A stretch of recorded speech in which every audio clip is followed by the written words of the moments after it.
오늘 수업을 정리해 보겠습니다. 오늘 수업은 한국 이민정책의 미래란 제목으로 한국 사회와 이민이라는 본 과목을 총정리한 날이었습니다. 그러므로 1차 시에서는 한국 이민정책의 변화와 이슈를 다루었습니다. 먼저 이민정책이 무엇인지 그 개념과 유형을 간략하게 다루었고 한국 이민정책의 한계를 지적했습니다. 한국 사회의 변화는 특히 인구에 있어서 큰 변화를 말씀드렸고요. 인구 위기와 지방 소멸로 인구와 이민에 대한 논의가 지금 굉장히 뜨겁고 특히 가장 뜨거운 4가지 이슈들로 기존 정책에 대한 어떤 혁신, 인구 위기와 이민, 지방 소멸과 이민, 그 다음에 이민청 신설에 대한 논의를 소개했습니다. 그 하나하나를 차례대로 2차 시부터 다루었습니다. 2차 시에는 기존 외국 인력 정책의 혁신을 다루었습니다. 특히 고용허가제 20주년을 앞두고 고용허가제 혁신에 대한 열망이 높다는 말씀도 드렸습니다. 그러므로 담당 부처인 고용노동부에 22년 12월 말에 발표한 고용허가제 개편 방안을 소개해 드렸고 그 핵심 내용을 3가지로 살펴보았습니다. 그러므로 고용노동부는 고용허가제와 관련해서 그간의 한시적 외국인력 제도란 기존의 틀을 넘어서서 미래의 정주이민 제도와의 연계로 나아가는 노력이 필요해 보입니다.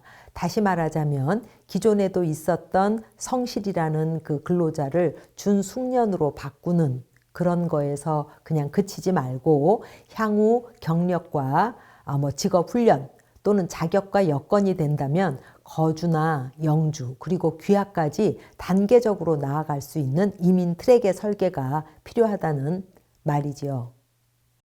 한편 고용노동부의 그 2022년 12월 29일 발표에는 특례 고용허가 제도인 방문취업제의 개편 방안도 있습니다. 그 주요 내용은 방문취업자 그 체류 자격자들의 취업 허용 업종을 대폭 확대한다는 것입니다.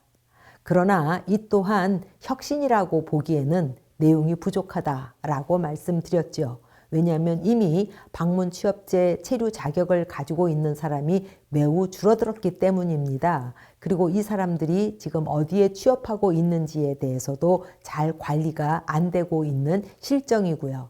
그러므로 이제는 진정한 방문 취업제의 그 혁신을 위해서는 2001년 헌법재판소의 판결 이후 거의 20년 가까이 연기해온 재외동포법으로의 통합으로 연착륙하는 것이 더 나아 보입니다.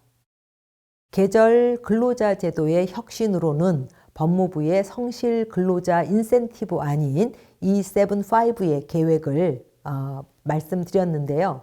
아직 이 계획은 다듬어지지는 않았지만 E8, 즉 계절 근로자로 5년간 성실히 근무하면 E75를 주겠다라는 거죠.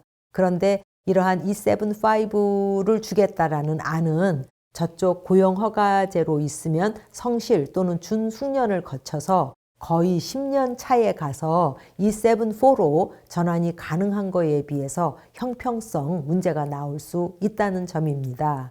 그래서 부처 간 칸막이로 각각 부처별로 나누어져서 이민정책을 하면 서로 이렇게 형평에 어긋나는 이민정책이 만들어지므로 이민정책의 체계를 조정할 필요가 아주 절실합니다.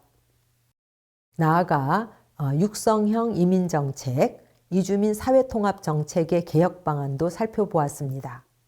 3차 시에는 인구 위기와 이민 정책을 살펴보았는데요. 가장 중요한 내용은 고용노동부가 2022년 12월 29일에 발표한 가사 및 돌봄 근로자 파견과 관련된 그 시범 사업의 내용이었고요. 즉 23년 3월부터 시범 사업이 막 출발해서 고용노동부가 이제 어떤 기관들을 인증하면 그런 인증된 기관이 한국어 능력 등을 보고 외국인 노동자를 직접 고용해서 가정집으로 파견이 가능하게 하는 거지요. 그런데 이제 앞으로는 가정집에 머무르지 말고 어린이집이라든지 병원이라든지 시설 등에 또 어떻게 파견할 것인지까지의 내용을 검토하면 좋겠다고 말씀드렸습니다. 4차 시에는 지방 소멸과 이민 정책을 다루었는데요. 주요 선진국에서 예를 들면 캐나다를 대표로 예를 들었는데 이민 정책이 중앙에서 지방 정부로 많이 이양되어 있다. 그러므로 한국도 지방 소멸의 위기 속에서 이런 지방 정부의 그 이민 정책을 전문화할 수 있도록 어떤 그런 제도가 만들어져야 되겠다라는 말씀을 드렸고요. 그래서 법무부가 지역 특화 비자 시범 사업하는 것을 살펴보았습니다. 5차 시에는 2022년을 뜨겁게 달구었던 이민청 신설과 관련된 논의들을 그 배경과 경과를 통해 살펴보았습니다. 그러므로 이민청 논의와 함께 첫째는 부처 간의 칸막이나 경쟁, 비협조 문제를 어떻게 해결해야 할지, 둘째, 철학과 큰 그림을 먼저 그리고 세 번째, 증거 또는 통계 기반 이민 정책이 될 수 있도록 이민과 관련된 통계들을 잘 마무리하고 또는 정비하자라고 말씀드렸습니다. 그러므로 향후 가칭 이민청이 만들어진다면 이민청에서 주력할 사업으로 큰 그림 그리고 철학과 비전을 세워주시고 이민정책의 단계화, 즉 각 단계가 잘 연계되는 이민 트랙을 만들어 주시고 기존의 이민정책을 평가 후에 개선 또는 혁신 방안을 만들어 주시고 육성형 이민정책을 세세하게 다듬어 주시고 이민자 통계를 개선하거나 확충을 부탁드렸습니다. 이제 한국 사회와 이민이라는 본 과목을 마무리하면서 제가 여러분께 드리고 싶은 말은 이민이라는 것은 예외나 일탈이 아니라 이제는 이미 정상 또는 일상적인 일이라는 거죠. 즉 이민은 남의 문제가 아니고 나 또는 내 가족 또는 친구의 일이 되었다는 거죠. 그래서 이민 현상을 길게 보고 넓게 보고 그 다음에 한 걸음 더 들어가서 깊게 보자라는 말씀을 드리고 싶습니다. 그래서 해외에서 일어나고 있는 일들에 대해서 관심을 가지고 살펴보고 또 우리 주변에서 일어나고 있는 일들도 관심 있게 잘 살펴보고 느끼고 생각하자는 것이지요. 한국 사회에 대해서 과거에는 한국 사회는 너무 빨리빨리를 강조하지 않나. 또 어떤 분들은 그래서 한국 사회는 양은 냄비처럼 빨리 뜨거워지고 빨리 식는다. 이것을 문제라고 생각하기도 했었습니다. 한편 문제일 수도 있습니다. 그러나 동전의 뒷면처럼 어떤 단점은 장점이기도 하다라고 느낍니다. 우리는 문제를 인식하면 뜨겁게 반대를 하더라도 곧 제대로 제기를 찾기도 합니다.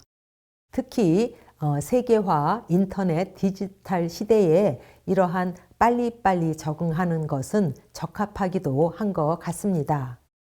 한국 사회에 대해서 마지막으로 우리는 지정학적으로 매우 불리한 위치에 있습니다. 그래서 역사적 부침도 많았고 아픔과 박탈과 한도 있었습니다. 그래서 대신 우리는 공감 능력이 매우 높습니다. 그래서 우리 것에 대한 자부심 또는 정체성 이런 것에 다양성의 장점도 넣어서 앞으로 열린 민족주의 또는 따뜻한 세계주의로 나아갈 것을 부탁드립니다. 마지막으로 지금 현대는 정보가 너무 많은 정보 홍수 속에서 살고 있습니다. 이러한 정보의 홍수 속에서 우리 스스로가 어떤 것이 사실인지, 즉 팩트를 기반해서 잘 판단할 수 있는 능력을 키우자는 것입니다. 지난 10주의 수업을 통해서 여러분들이 이민과 한국 사회에 대해 관심과 흥미가 높아지길 희망합니다. 감사합니다.